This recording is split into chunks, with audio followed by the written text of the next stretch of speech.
Bienvenidos, gracias por conectarse y gracias por la esperita, ¿verdad? Vamos a iniciar con la actividad para este día. Lamentando pues que la última sesión de clases tuvimos un problemita acá en la escuela, bueno, en la zona de la escuela, ¿verdad? Con energía eléctrica y por eso ya no pudimos atenderles, pero gracias a Dios ya se solventó esa situación y aquí estamos pues para seguir adelante. Bien, en cuanto a la reflexión, estamos leyendo Mateo 6:6, que hemos explicado que quizás Reina Valera, como es una traducción al castellano, y debemos estar conscientes que Reina Valera es algo que se dice como una traducción de una traducción, o sea, es como un refrito de una traducción, porque originalmente eh, a un personaje, ¿verdad? Que se llama San Jerónimo, se le encomendó de parte del Papa en turno que hiciese una traducción del hebreo y del griego, tanto del Antiguo como del Nuevo Testamento, al latín. Y ahí surge una versión de la Biblia que se llama la Vulgata. La Vulgata es una Biblia en latín, escrita en latín. De hecho, es la Biblia que se utilizó durante mucho tiempo por parte de la Iglesia Católica. Los sacerdotes católicos, cuando oficiaban sus misas, leían en latín, ¿verdad? Y lo que leían era la Vulgata, precisamente. Y pues en el caso de Reina Valera, ¿verdad? Estos dos autores españoles se basaron en lo que vendría siendo la Vulgata para traducirla al castellano. O sea, la Reina Valera no es una traducción directa desde los originales, sino más bien que es una traducción desde la Vulgata de San Jerónimo, por así decirlo.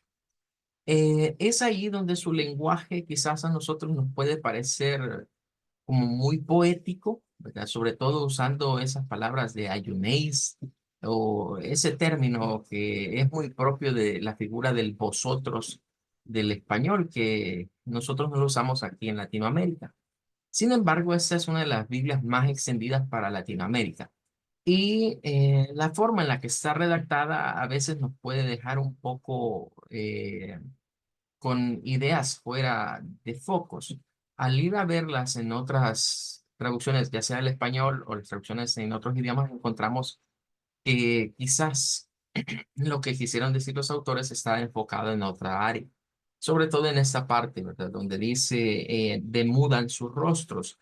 Diría yo que es algo como muy, muy retórico la expresión. Simplemente se refiere al hecho de demacrarse, de verse demacrado o desarreglado. Alguien que no se arregla. En este sentido, podríamos pensar como alguien que su rostro se ve descuidado, pero está descuidado precisamente en el sentido de que eh, no se está alimentando bien, podríamos decir.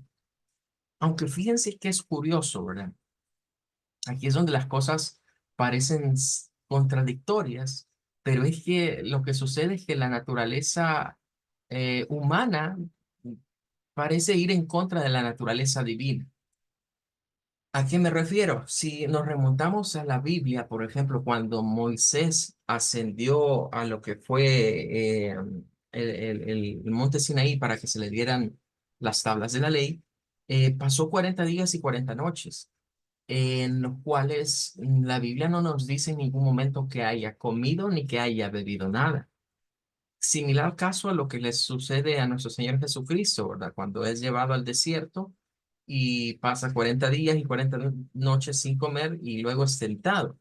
Hay como esa repetición, pero a lo que yo quiero llegar es que Moisés se dice que bajó de esa montaña y su rostro resplandecía.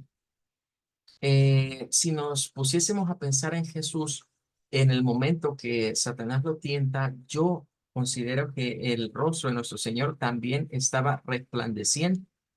Por eso fue que Satanás no pudo quizás hacerlo caer, ¿verdad? Porque Jesús estaba fortalecido.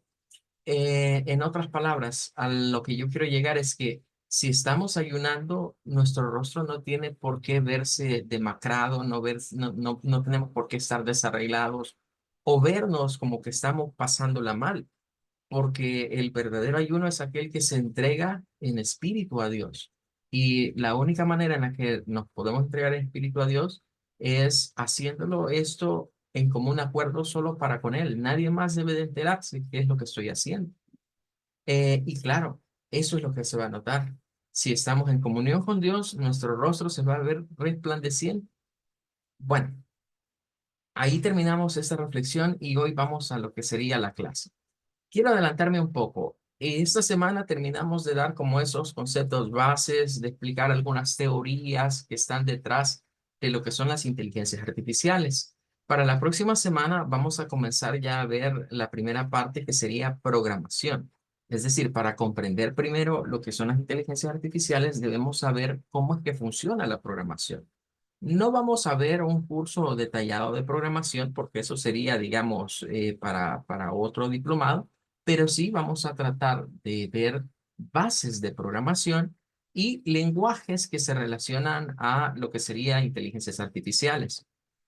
Esto con el propósito de no solo quedarnos a nivel de conocer las inteligencias que ya existen y cómo utilizarlas, sino más bien ir más allá y pensar en el hecho de cómo han sido diseñadas, para que esos mitos que hemos mencionado anteriormente queden completamente descartados, ¿verdad? De que son cualquier cosa que no haya hecho el hombre. Para ello, debemos de agregar una teoría más. Explicábamos anteriormente, ¿verdad? Un par de teorías, como por ejemplo las novelas de Isaac Asimov. Pasamos también a hablar de los super instintos, en donde veíamos pues a ese señor Tingenberg, que nos hablaba de esa tendencia en la naturaleza por querer las cosas artificiales. Y como la temática es inteligencias artificiales, pues podríamos decir que ya cubrimos la parte artificial, qué viene o qué se define como artificial. Ahora debemos de cubrir la parte de la inteligencia. Y para ello voy a retomar algo que nosotros vivimos allá por el 2003, ¿verdad? Cuando estábamos iniciando, como les comentaba, su servidor, pues es una de las casas máter de su servidor en la Francisco Gavidia. Digo una porque allí saqué una carrera, ¿verdad? Y las otras son de otra universidad. Pero en la Francisco Gavidia, para ese tiempo, en la UFG se iba a construir un nuevo edificio que era para las nuevas carreras, ¿verdad? Entre ellas la que yo estaba estudiando. Entonces se comenzaba a ver la construcción, ¿verdad? Y se comenzaba a hablar en la universidad que iba a ser el nuevo edificio. Pero en un tiempo a eso se le llamaba el edificio inteligente, así se le conocía. Entonces en los pasillos, en las aulas se hablaba, ya vendrá el edificio inteligente, van a haber computadoras, van a haber laboratorios para las áreas de ustedes, y ese era el nombre que se le daba, edificio inteligente. Ya para cuando lo inauguraron, ¿verdad? Ya no se llamaba así, ya le habían puesto otro nombre, ya le habían puesto un acrónimo que es EBLE, que es el nombre que mantiene a la fecha, que era Edificio de Biblioteca y Laboratorios Especializados, el EBLE. En medio de eso surgió un chiste, de que nos lo hacían gente de otras universidades. Al relacionarnos con personas o estudiantes de otras universidades, nos hacían chiste a los de la Gavidia, ¿verdad? Porque decían, bueno, por lo menos en esta otra universidad, aquí los inteligentes somos nosotros, ¿ve? Ahí no los edificios. O sea, como quien dice, allá ustedes no son inteligentes, sino que los edificios son los inteligentes. Y era una broma que se gastaba, ¿ve? Antes era común hablar así de varias universidades y destacar, digamos, no cualidades, sino algunos defectos, digamos, de las universidades, y hacer broma de eso. Entonces, la broma para los de la Gavidia era eso, ¿verdad? En la Gavidia los inteligentes son los edificios y no los estudiantes. Pues bueno, esa anécdota nada más para traer a colación la palabra inteligencia. Debemos de definir ese término, ¿verdad? Y como nosotros estamos en el ambiente educativo, normalmente asociamos la inteligencia a las matemáticas. En la mente popular existe la inteligencia, que existe la creencia de que alguien inteligente es listo para las matemáticas. Y se piensa que todas las carreras que tienen que ver con las matemáticas son para personas muy inteligentes. Es la creencia popular. Pero para definir la inteligencia, quizás debemos ir a consultar al más grande de los expertos en investigación de acuerdo a lo que es la pedagogía. Y este señor es nada más y nada menos que un norteamericano. ¿Eh? Su nombre es Howard Gardner y es el señor que estamos viendo acá. Eh, Curiosamente, este señor creo que no ha fallecido a la fecha, todavía está con vida. Eh, Todavía le han dado algunos premios hoy en años ya más recientes, ¿verdad? Pero este señor vino a crear una teoría que se conoce como la teoría de las inteligencias múltiples. En otras palabras, él vino a decir, ¿verdad? De que cuando hablamos de inteligencia no podemos hablar de una sola inteligencia, sino que existen diversos tipos de inteligencia y esta es su teoría, digamos, más reconocida y más utilizada a nivel educativo. De hecho, es una teoría que ha sufrido algunos cambios a partir de cuando él la fue desarrollando, es decir, se ha ido como actualizando. Entonces, Howard Gardner o el apellido Gardner de este señor lo vamos a asociar a la inteligencia múltiple. Y él en sus libros da esta idea. Dice, la inteligencia no es una cantidad que se pueda medir con un número, como lo es el cociente intelectual, sino la capacidad de ordenar los pensamientos y coordinarlos con acciones. Esa es una definición teórica de inteligencia de acuerdo a esa teoría. No tiene que ver con una nota, no tiene que ver con el coeficiente intelectual que a veces se asocia también a esto, sino que tiene que ver con la capacidad de pensar y resolver problemas, ¿verdad? Resolver problemas. Ahí nos dice, por lo cual no hay una sola inteligencia.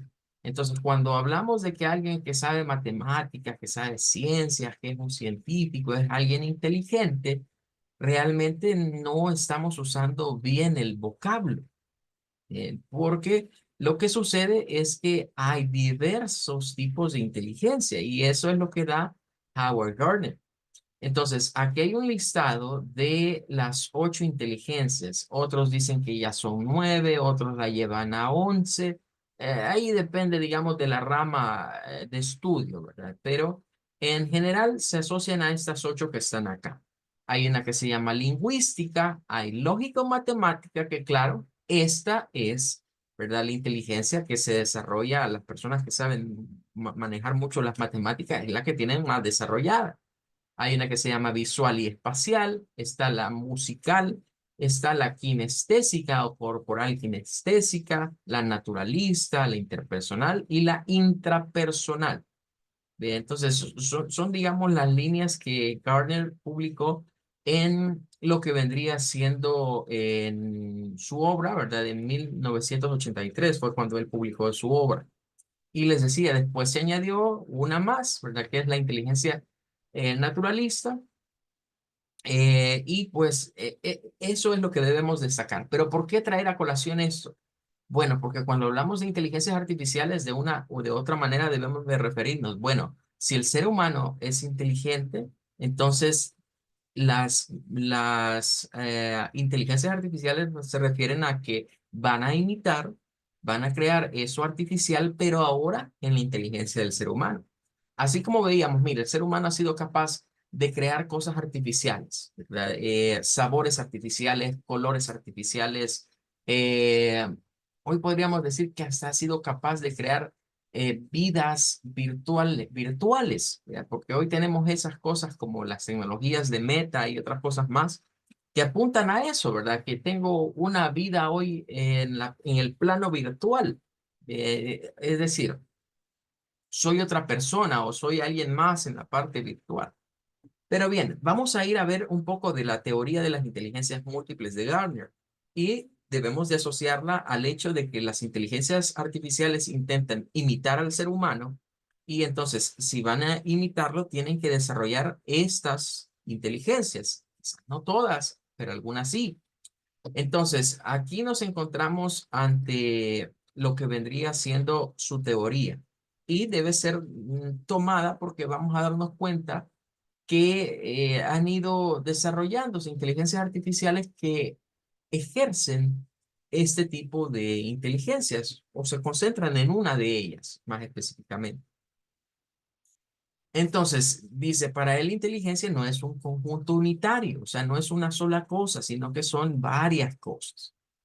Ahí es donde Gardner dice que a veces, vaya, por ejemplo, aunque no es el tema, pero si nos metiésemos a hablar de los TEA, o sea, de los trastornos del espectro autista, por lo general, las personas que padecen de algún caso de autismo o tienen ese síndrome, mejor dicho, tienden a tener ciertas características en las cuales una de estas inteligencias es la que se desarrolla, pero se desarrolla de una manera increíble.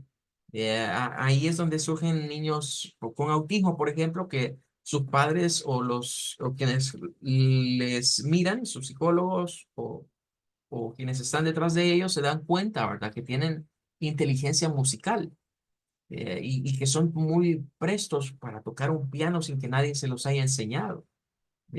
O descubren, por ejemplo, que son genios matemáticos, son genios para los números, para la contabilidad o cosas por el estilo. O hay autistas, por ejemplo, que son cracks, digámoslo, para aprender idiomas, ¿verdad? Y no les cuesta, y como aprendizaje natural hacen el pasar de un idioma a otro. ¿Qué significa? Que en su mente se desarrolla más un tipo de inteligencia. Ahora, lo que tienen en común todas las personas que padecen de algún síndrome de trastorno autista es que una de estas inteligencias no se les desarrolla, y es la inteligencia interpersonal, que tiene que ver con las relaciones sociales, o que también se le llama inteligencia social. Esa inteligencia ellos no la desarrollan, son retraídos, no se involucran, les gusta estar aislados. Entonces, esto tiene que ver mucho con el espectro de cómo funciona nuestro cerebro. Hay que ser conscientes de algo. Aunque los avances en ciencias, en conocimientos científicos de medicina, de psicología, de psiquiatría, de todas estas áreas que tienen que ver, digamos, con el cerebro humano, o cómo funciona nuestra cabeza, nuestro cerebro, han avanzado mucho. Todavía hay muchas cosas que los científicos no comprenden o no alcanzan a entender, ¿verdad? Todavía se siguen maravillando de lo que Dios nos puso en nuestras cabecitas. Ahora bien, eh, Gardner entonces nos habla de inteligencias múltiples y vamos a ver quizás esta imagen para ilustrarlo mucho mejor, ¿verdad? Y que llevemos en cuenta a qué se refiere cada uno. Bien, vamos a ir aquí hablando de algunas de ellas. En primer lugar, vamos a hablar de la musical, que está en esta área. Hay una inteligencia que se llama musical. Y obviamente eso tiene que ver con el hecho de tener lo que algunos dicen oído para la música, o tener esas capacidades de canto natural. ¿Verdad? Hay muchas personas muchos cantantes, mejor dicho, que nunca pasaron por ninguna escuela de cántico y ya lo traen en su naturaleza, digamos, o de sus habilidades traen ese don. Pueden pasar fácilmente de un piano a una guitarra, a una batería, a tocar cualquier instrumento. Y tienen ese don sin que nadie les enseñe. Ellos solitos aprenden. Ellos solitos saben de métricas, ellos solitos saben de notas. Es obvio, debemos tomar en cuenta que algunas personas traen ya como estas inteligencias preactivadas, digamos, en ellos desde que nacen. Algunos les llaman a esto nacer con una estrella, otros dicen nacer con un don, nacer con un talento. Incluso entra ahí la frase, es que ese es un don, es un talento que Dios te dio, ¿vea? Porque nadie te ha llevado a eso, tú solito has aprendido eso. Bueno, eso es prácticamente el desarrollo de una inteligencia casi nata, o sea, es un don nato que traen las personas. Pero que no tengamos ese don nato no significa que no podamos desarrollar algún tipo de inteligencia.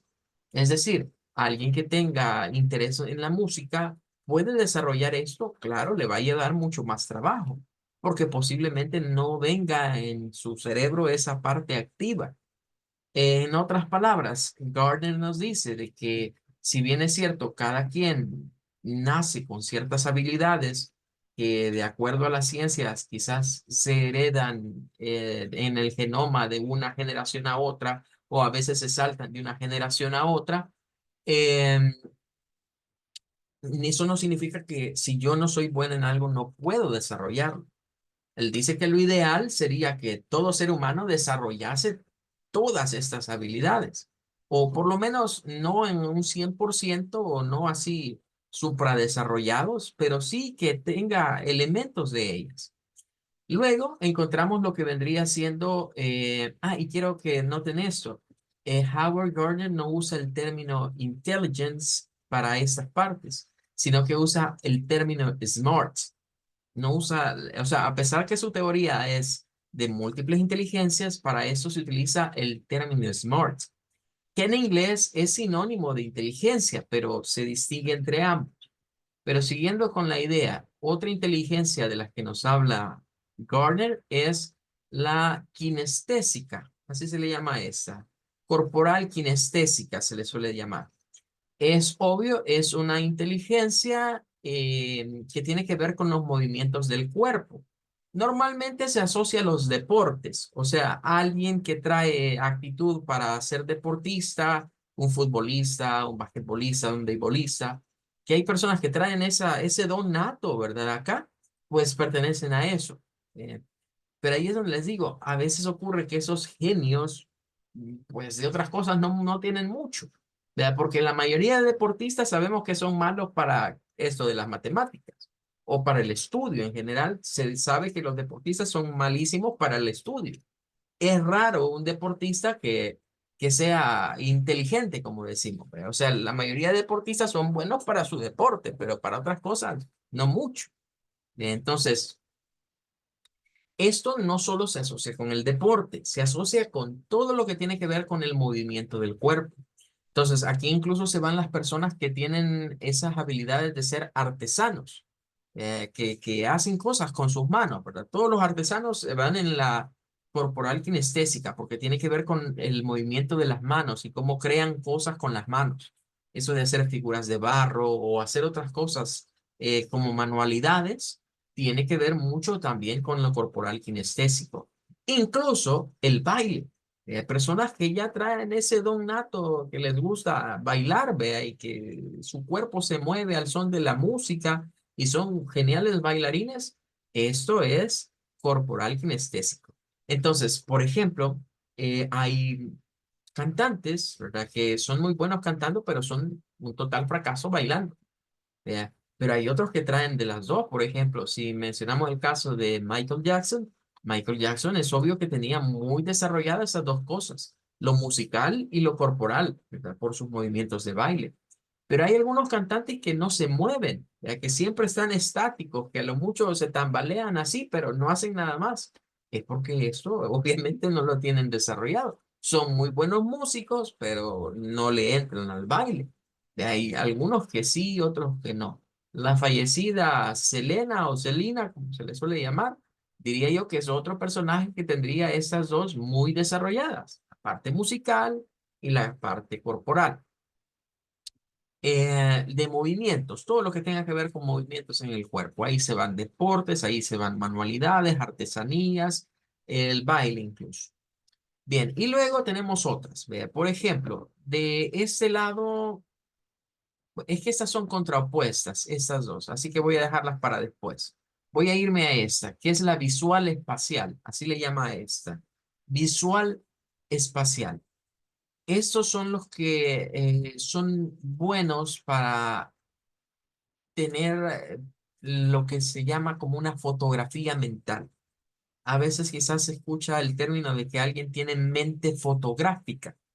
Entonces, esto tiene que ver con esto, con lo visual, con lo que vemos. Las personas que ven algo y graban en su cabeza esa imagen y la pueden replicar exactamente dónde estaban las cosas, tienen una inteligencia visual especial muy desarrollada. Aquellas personas que, por ejemplo, andan en un bosque, ¿verdad? Y se pierden, pero encuentran el camino a casa, es alguien que también lo visual espacial está muy desarrollado en ellos. Usted sabe cómo llegar a un lugar, ¿verdad? Por qué calles irse. y de repente hay alguien que se pierde y aquí dónde vamos y esto dónde es. Y el otro dice, no, ya vamos a llegar, le dice. Tiene que ver con esta inteligencia, ¿verdad? Con el hecho de ubicarme en donde estoy en el espacio, de reconocer lugares, de reconocer rostros, reconocer personas, reconocer figuras, todo lo visual, todo lo que implica un estímulo visual está en esta parte, pero también lo espacial, que tiene que ver con el lugar en donde estamos. Eh, Luego, les decía, están estas otras dos, que estas vamos a verlas como contrarias. De hecho, no por nada la han puesto aquí de esta manera, porque son contrarias. Por un lado está lo intrapersonal y por el otro lado está lo interpersonal. Y aquí es donde quizás las inteligencias artificiales al día de hoy no han calado profundo en estas dos. O sea, yo les podría decir, mire, ya hay inteligencias artificiales que hacen eso, ya las hay. Ya hay inteligencias artificiales que sirven para, bueno, para muestra un botón. El famoso efecto autotune tiene que ver con esto. Y hoy ya hay inteligencias artificiales para trabajar con voces de otras personas, como lo que le pasó a Bad Bunny, ¿verdad? Y que se puso enojado por lo que le habían hecho con una inteligencia artificial, una canción que no era de él, pero con la voz de él. ¿Ve? Entonces, aquí ya están metidas las IAs.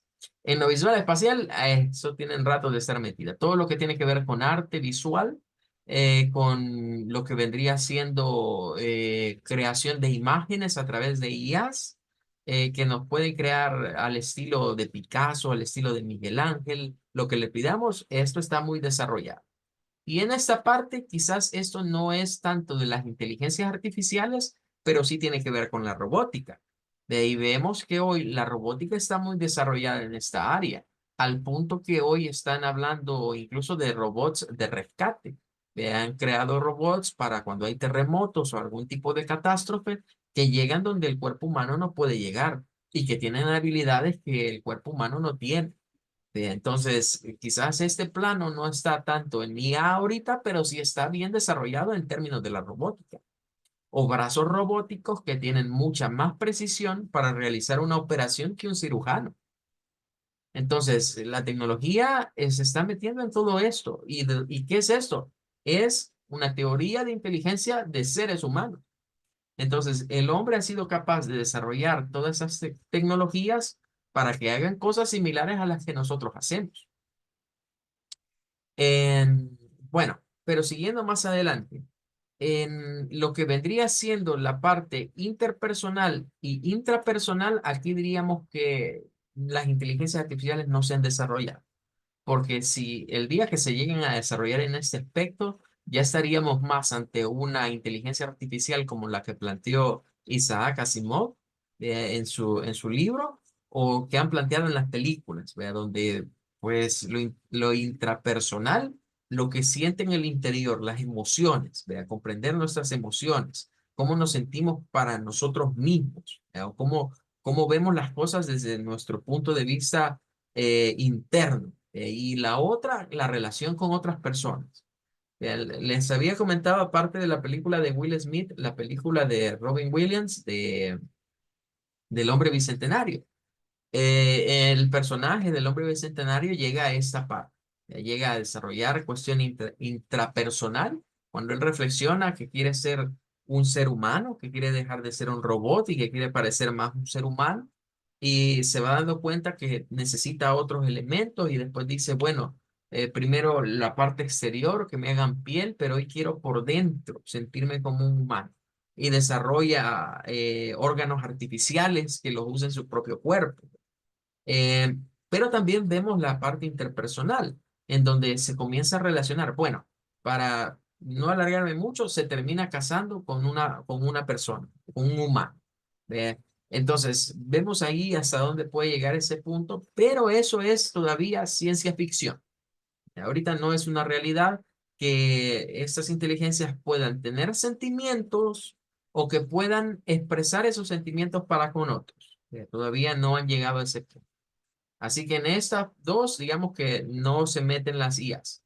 Pero luego hay otras, como la inteligencia lingüístico-verbal, que obviamente tiene que ver con las capacidades de lectura, de escritura, de redacción, de los idiomas, de poder hablar, todo lo que tiene que ver con la parte de la lengua, de la parte lingüística del lenguaje, se va aquí. Y aquí sí, las inteligencias artificiales ya están metidas y se han desarrollado inteligencias artificiales hoy en día, como ChatGPT, que incluso interacciona con nosotros y es prácticamente alimentada con miles y miles de libros a diario para ir creciendo su conocimiento. Ya no se diga, por ejemplo, las inteligencias que se vienen, que incluso hoy usted va a poder decir cosas en español y si las quiere en alemán, en portugués, en chino, en coreano, esa inteligencia se las va a decir en el otro idioma automáticamente. Entonces, ya va a ser un traductor casi automático y ya hay algunas que hacen eso. Entonces, aquí están muy metidas ya. Entonces, si le fuéramos poniendo chequecitos, diríamos, mire, aquí ya están, aquí ya están, aquí ya están. Aquí también, pero más la robótica. Y diríamos aquí también ya están metidas. Y en lo lógico matemático ya no se diga. Si esto es donde nacieron las computadoras, ¿verdad? La parte, digamos, de las matemáticas, de la lógica, de todo eso ya está desarrollado. Hay inteligencias artificiales hoy capaces de resolvernos problemas de álgebra, de trigonometría, problemas de integrales, ecuaciones del tipo que sean, ecuaciones diferenciales, derivaciones, o sea, ahí ya están metidas. Y quizás es de lo que las computadoras más rato tienen de estar haciendo. Y en la naturalista, diríamos que es una de esas que no mucho, porque eso tiene que ver quizás más con las cuestiones botánicas, con aquellas personas que tienen esa habilidad para reconocer las plantas, para reconocer animalitos, para saber para qué se usan las plantas, para saber, por ejemplo, qué animales nos pueden hacer daño, qué animales no, cosas por el estilo, ¿verdad? Que tienen que ver con la naturaleza, esas personas que sienten esa afición por el cuidado de la naturaleza. En, en cierto punto, ¿verdad? Algunos dicen de que todos estos que pertenecen a los movimientos veganos o de ese corte son personas que han desarrollado mucho esta inteligencia junto con la inteligencia intrapersonal, ¿ve? Y que por eso sienten ese apego a que no se dañan a los animales, a que se cuide el medio ambiente, porque son conscientes de esas áreas. Pero las que hemos marcado allí, diríamos, miren, las inteligencias artificiales ya están en esas inteligencias, ya desarrollaron esa inteligencia. Y para que desarrollen las otras, pues no creo que no va a pasar mucho tiempo. Va a llegar un momento en el que cuando se diga que las inteligencias artificiales son autoconscientes, que ese es el término, que tengan autoconciencia, significa que estas dos ya las manejan. Y si manejan esas dos, esta también no tardará mucho en manejarlo. De hecho, las películas como el Terminator o esas películas así como de ese futuro post-apocalíptico que después de las máquinas, ¿verdad? Que las máquinas decidieron exterminar a la humanidad porque se dieron cuenta que lo que estaba acabando con el mundo era la raza humana, eso le tira mucho a esto, miren, a esa conciencia, ¿verdad? Si aquí los malos son los humanos, salgámonos de ellos y las demás especies se salvan. Eh, bueno, pareciera cosa de película, cosa de ciencia ficción, pero son cosas que en algún momento pues pueden llegar a ser una realidad en ese sentido. Bueno, se nos ha terminado el tiempo, les agradezco su permanencia. Vamos a finalizar la clase de este día con esta parte y primero Dios seguiremos el día de mañana. Hasta luego, que Dios les bendiga. Hasta mañana. Gracias. Hasta mañana, buenas Y gracias igual.